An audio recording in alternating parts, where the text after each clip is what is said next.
Hello, yellers. Welcome back to Why Am I Yelling? Musings from a middle-aged menopausal mom. I'm your host, Krista Rizzo, the mom who is trying to hold it all together while occasionally succeeding. And today we're going all in on my favorite four-letter word, help. I'll bet you didn't have that one earmarked as my favorite four-letter word, but it is. And we're going to talk about why asking for help is not a weakness. Actually, it's a superpower. That's what I like to call it. And also, we are going to talk about my least favorite four-letter word, which is can't. So let's get started, shall we? Okay, HELP, four little letters, one syllable, and somehow one of the hardest things I have ever tried to say out loud. And I'm sure some of you, if not all of you, can relate to this. So let me tell you, it's story time. Let me tell you a story about how I learned the hard way to ask for help. For those of you who have been with me for a while, you might already know this story because I have shared it before in various places on the interwebs. But for those of you who are new here, um, I'm going to rewind back to my 13th wedding anniversary. So far long ago because I'm coming up on year 25 in a few weeks. So I think it was a Tuesday. It was Tuesday evening. It was my 13th wedding anniversary. I had worked all day, had two little ones at home, two boys, and my husband had worked all day. And I got home and still had laundry to put away, and the kids were rolling around on the kitchen floor. And I remember saying to them, now there's a 6-year age gap between my boys. So I think they were 8 and 2 at the time. And I remember saying to them, someone's going to end up getting hurt and crying. And lo and behold, not 20 seconds later, somebody ended up, crying. And they both ended up crying because one didn't want to upset the other one. And it was just a whole thing. But, here I am. It's an hour after I had gotten home from work and picked up the boys from daycare and school and all the things. And I was tired. I worked a very stressful job at the time, a lot of responsibility and stuff. And was going through some things there that I had not said out loud to anybody. So I had a lot of stress sitting on my shoulders. And it was probably about 7 o'clock at night and still wearing my suit from work. And I'm putting laundry away and I'm in our bedroom and the kids are now crying on the floor. And I was just, shaking my head, putting this laundry away. And my husband walked in from work. And, he assessed the situation in the kitchen. He was like, why is everybody crying and all the things? And, walked into the bedroom and, kissed me hello, said happy anniversary, and then said, your flowers are on the table. And for some reason, that triggered me and I lost it. And it wasn't the fact that he had just said, your flowers are on the table, and it wasn't like a grand gesture that he presented these flowers to me. It was a culmination of so many things that just showed up in that moment. And I ended up, sitting on the bed and I was crying. I was on the floor and, he was mortified and didn't really know what was going on and said, what is happening? And so I, said, I'm fine. I'm fine. And he was like, actually, you're not fine. And so let's talk about what is not fine about it. And so then I kind of unloaded on him about some of the things that were going on at work. There was some inappropriate things happening and it was very stressful for me. And, I remember him saying to me, uh, how can I help you? What can I do to help you? And, you're not in this alone, which I think a lot of women, we sit with this idea that we, have to be a certain thing to everyone. We have to be everything to everyone all the time. And a lot of times, it's all the time, it's really hard to be everything for everyone and also be something for ourselves, right? And I was an absolute mess in 2014. That's when it was. And, if it wasn't for my husband saying to me, if you're not fine, none of us are fine. And I want to be very clear on that. Um, so we're going to do everything we need to do to make sure that you're getting what you need to get, and we are working together to help you. But you have to be able to ask for help, because also, moms, ladies who are listening to this, and men, um, men are not mind readers the way that women are. And we literally can be mind readers because we're so good at multitasking and organizing and keeping schedules and kind of, running this ongoing dialogue in our brain about what's here and there and all the things. Men, most of the time, don't operate that way. And they need to be told what to do, kind of, or how to help, or asked how to help, or kind of, we have to be able to express that to them. And that's something that we can't just assume they're going to know, right? And I think a lot of us just assume that because we just do it, right? So instead of, me saying I'm fine, which I did, and him, not agreeing with me or believing me, um, we worked together to create a very different situation than what was happening in our house up until that point, right? It became, how can we work together to do this? But again, we are trained, have been, I think, in our lives by our predecessors, our ancestors, like however it is that you know, have learned this, to believe that we can carry all the load.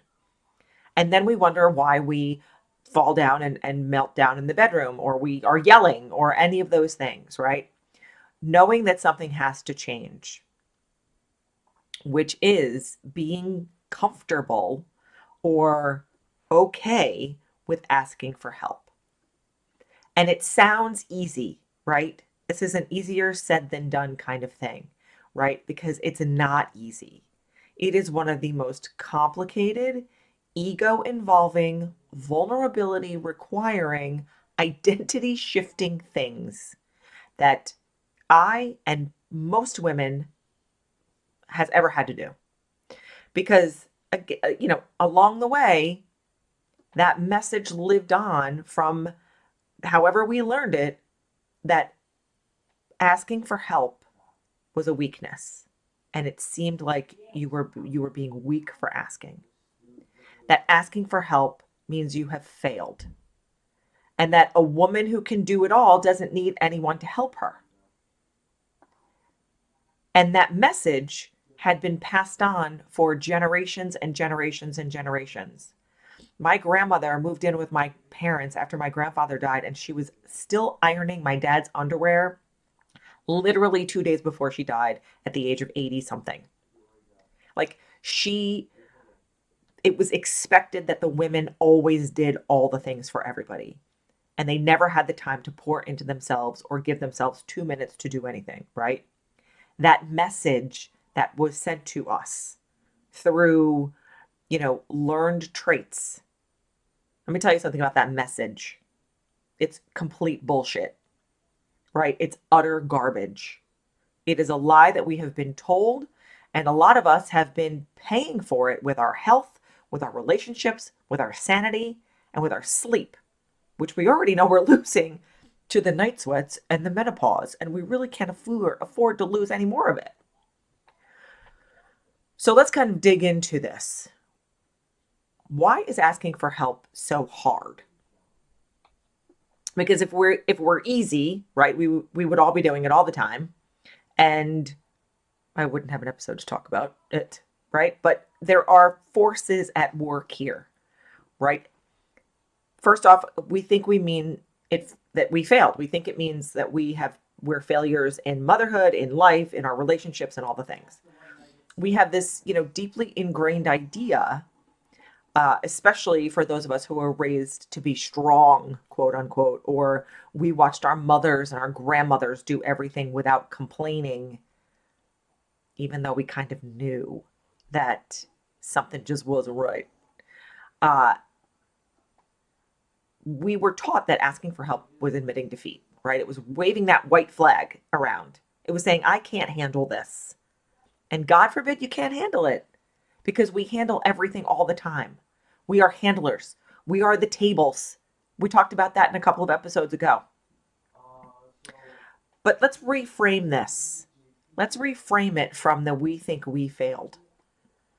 Because asking for help doesn't mean you failed. What if it means that you're smart enough to know what you need? What if it means you understand your own capacity? That's not failure. That's wisdom, my friends. It is self awareness. And those are things we actually want. We are afraid of being a burden. It's another one, right? This one kind of hits me deep, I think, right? How many times have you stopped yourself from asking for something because you didn't want to bother anyone? Because you didn't want to be too much? Because you assumed everyone else was too busy, too tired, and they had their own problems? Here's the reframe. When somebody you love comes to you for help, when your best friend calls or your kid calls saying they're overwhelmed or they're struggling, when a coworker asks for your advice, do you think of them as a burden? No, you don't. You feel honored, you feel trusted, you feel connected to them. So why do you assume that people would feel differently about you? We have to kind of sit with that, right? Next, we think we have to earn help. This is one that kind of sneaks up on you, right? We think that we have to try, hard first. We have to struggle significantly. We have to be inconvenienced enough before we're allowed to ask for support. Like there's some invisible threshold we have to hit. And when we hit it, that's when we can deserve the help. Like, is that the bedroom floor? I don't know. No, you don't have to earn it. You're allowed to ask for help just because you need it.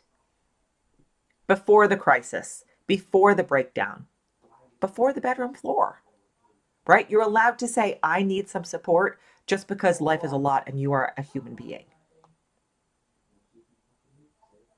And then here's a sneaky one. We don't actually know how to do it. We don't actually know how to ask for help. Nobody really teaches us how to ask for help. We teach our kids to say please and thank you.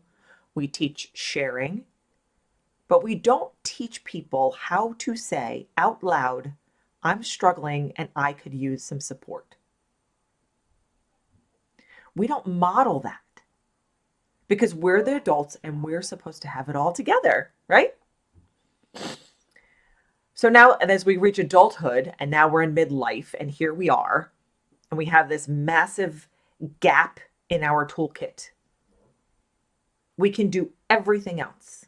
We can manage and organize and problem solve and multitask. But ask for help? It basically makes us feel like we're toddlers trying to figure out how the square goes in the hole, which is impossible.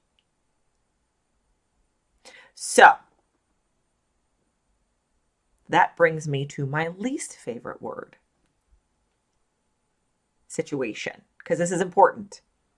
We're asking for help, but then I have my least favorite word, which is connected to this, right? My least favorite word is not a colorful one. It's not a curse word. It's not one of the words that a lot of us probably use more often than our favorite four-letter words and our least favorite four-letter words. But my least favorite four-letter word is can't. CAN''T. Can't. I don't like it because in most, not all, but most of the situations where we use it, what we actually mean is something very different. When we say, I can't ask for help, what we actually mean is, I won't, or I'm afraid to, or I don't know how, or I've decided it's not possible for me. But can't puts up a wall. Can't says there's no door. Can't lets us off the hook without ever having to examine why. I have been a can't person. It's a what do you call it? A reflex. Thank you, menopause brain. Right? Can't is a reflex. I can't do that. You can't do that. I'm not going to do that. I can't do that. But meanwhile, and we think it's, why? Why do we think that? Maybe we are not being honest with ourselves about things we can do. Maybe it is acknowledging our limitations in some area or aspect or something we were afraid to try. But it's really just often fear wearing a disguise, quite frankly. Think about it this way. Have you ever said, I can't talk to my doctor about how I'm really feeling? Or I can't ask my spouse to take some things off my plate? Or I can't tell my boss that I'm drowning? Yes, you can. You are a capable human being with a voice and the ability to form words. What you mean is, it's scary. It's uncomfortable. There might be consequences. I don't know how it will go. And those yellers are very real and very valid feelings. But I'm scared to is a very different sentence from I can't. Because I'm scared to has a door in it. It acknowledges that the thing is possible and that you have an emotion about it.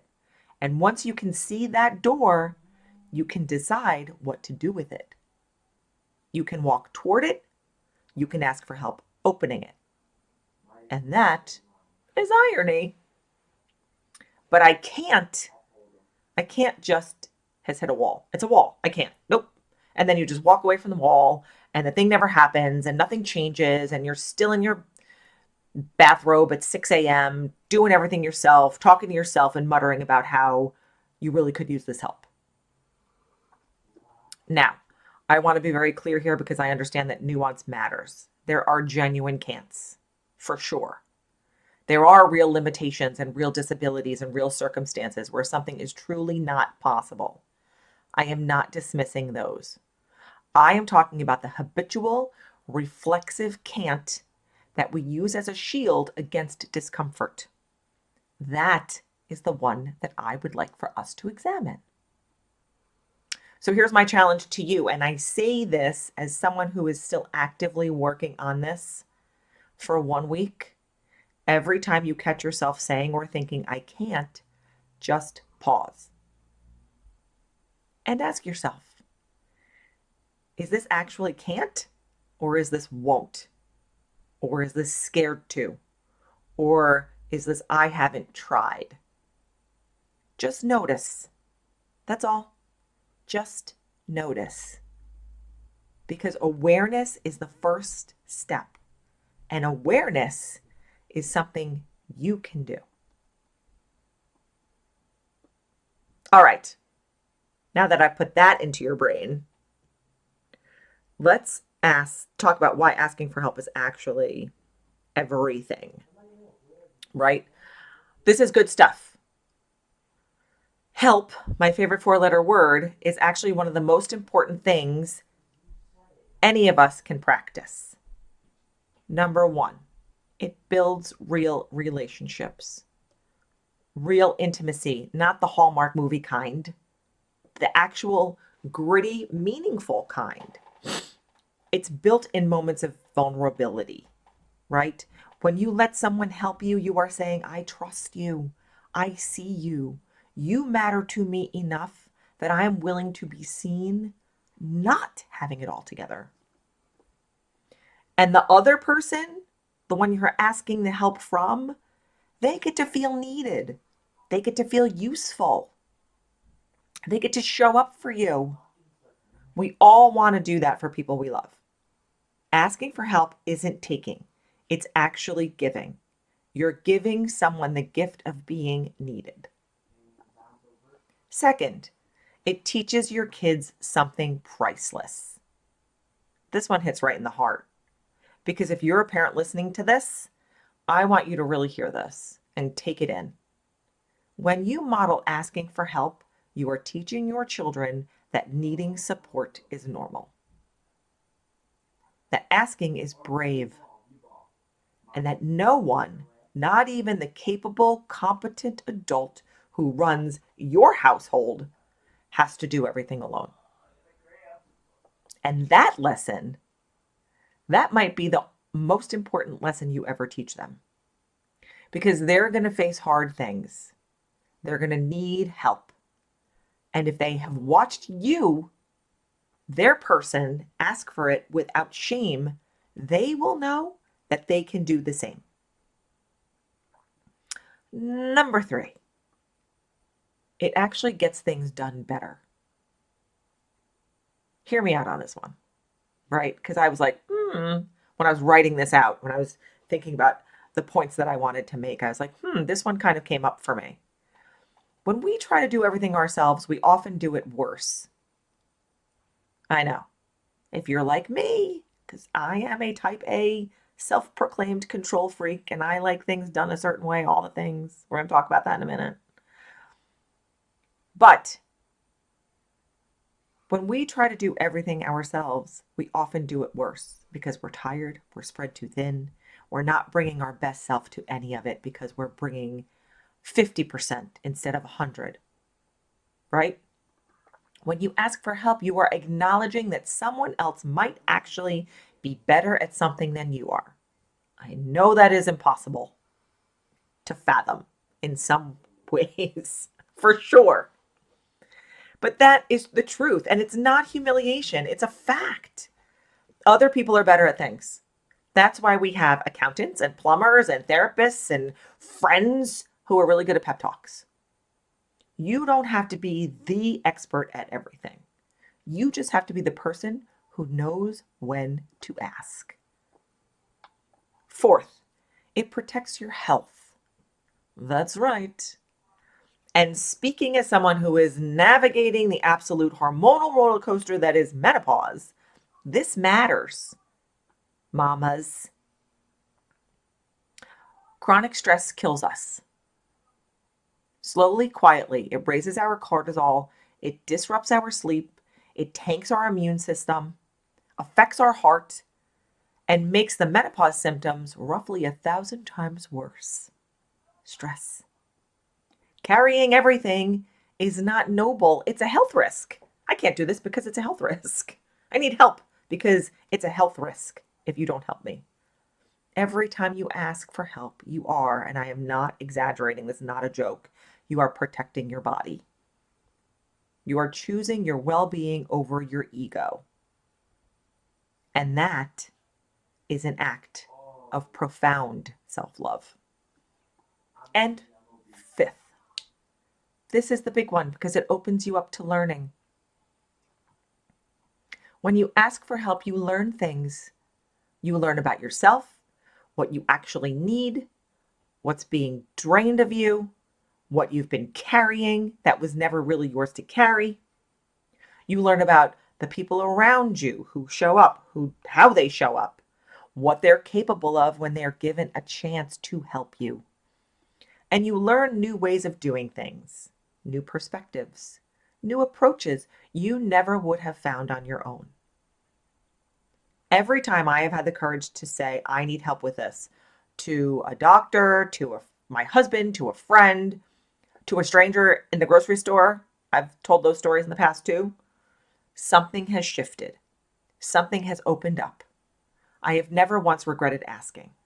I have regretted waiting so long to ask, but the ask itself, not so much. Okay, so I know some of you are sitting there going, this all sounds great and it's lovely and, asking for help is important. I got it, but how? Like practically, how do I do this when I have spent 40 or 50 something years not doing it? And that, my friend, is a valid question. So we're going to talk about it. Start small. You don't have to start with the big thing. It doesn't have to be momentous, right? You don't have to open the conversation with your deepest struggle. You just have to practice the muscle. Ask someone to grab you a glass of water. Ask a coworker to take a look at something you're working on. Ask your teenager to start the laundry or make dinner or start it, right? Small asks build the muscle, and the muscle needs to be built. Be specific. One of the reasons help doesn't always feel helpful is that we are vague about what we need. I just need some support is hard to answer. But I'm having a rough week. Could you take the kids on Saturday morning so I can sleep? That somebody can do for you. So be specific. It makes it easier for people to say yes when they know what they're saying yes to and how they can actually be useful to you. Number 3, let people help their way. This one has been one of the hardest ones for me because, again, type A control freak, we often have our own way of doing things, how things should look, where things go, how we like things to do. But when someone shows up and does it differently, sometimes we get frustrated because and then how many times have you ever said, "Oh, I'll just do this myself." Like it would just be easier for me to do myself. I have said it about 8 gazillion million thousand times. So, learn this. Let it go. I was going to sing the Elsa song, but I'm not going to. But you have to stop. You got to let it go. Right? If your husband folds the laundry differently than you do, it means the laundry is still folded. If your kid only pulls up the sheet or and the blanket to make their bed and it's not tucked in and the pillows aren't fluffed, the bed is still made. Letting people help their way is part of the practice of appreciating the help. And then it gets easier to kind of deal with, right? Number 4, deal with the guilt. Because there will be guilt. Because we're mothers and there's always some level of stupid guilt. The nagging feeling that you should be handling this yourself, that you are inconveniencing someone, that this makes you less than.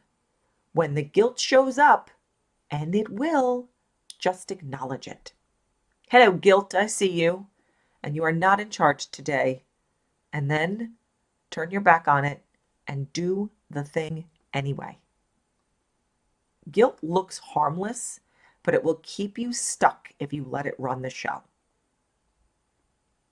And step 5, say thank you and receive it.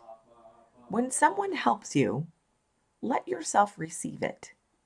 Don't immediately minimize it as, oh, it was nothing. You didn't have to. I'm sorry to bother you. None of that. Just say thank you.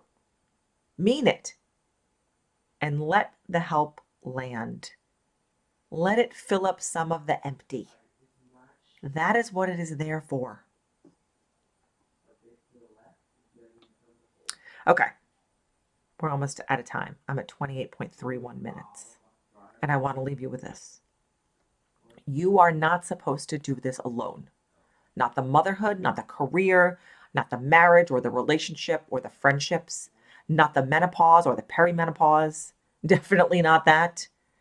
Because, please find your people and talk about it constantly. We are all suffering together. And that is actually a beautiful thing. Connection happens there, right? You are not supposed to do any of this alone. We are built for community. We are built to lean on each other. The most extraordinary things that have ever happened in human history have happened because people have asked for help, accepted help, gave help, and built something together. Help is my favorite 4-letter word because it has changed my life. Not in one big dramatic moment, though that bedroom breakdown was pretty dramatic, I'm not going to lie. But slowly over time, learning to ask, learning to receive, learning that I was not less for needing others. That has given me back pieces of myself I didn't even know that I had lost. And can't can take a seat because most of the time, You can. You just might need some help doing it. So here is your homework if you choose to accept it for this week. Ask for help just once from anyone about anything, and notice what happens. Notice how it feels before you ask. Notice how it feels after you ask. And if you want to tell me about it, slide into my DMs on Instagram at whyamiyellingpod. Thank you for spending time with me today, yellers. Seriously, thank you. It is not lost on me that you could be doing literally anything else right now. And you're here, and that means the world. So until next time, ask for the help. Say the thing. And for the love of all that is holy, get some sleep. Oh, and happy Mother's Day on Sunday. Let them help you. Don't do a thing. I love you. We'll see you next week.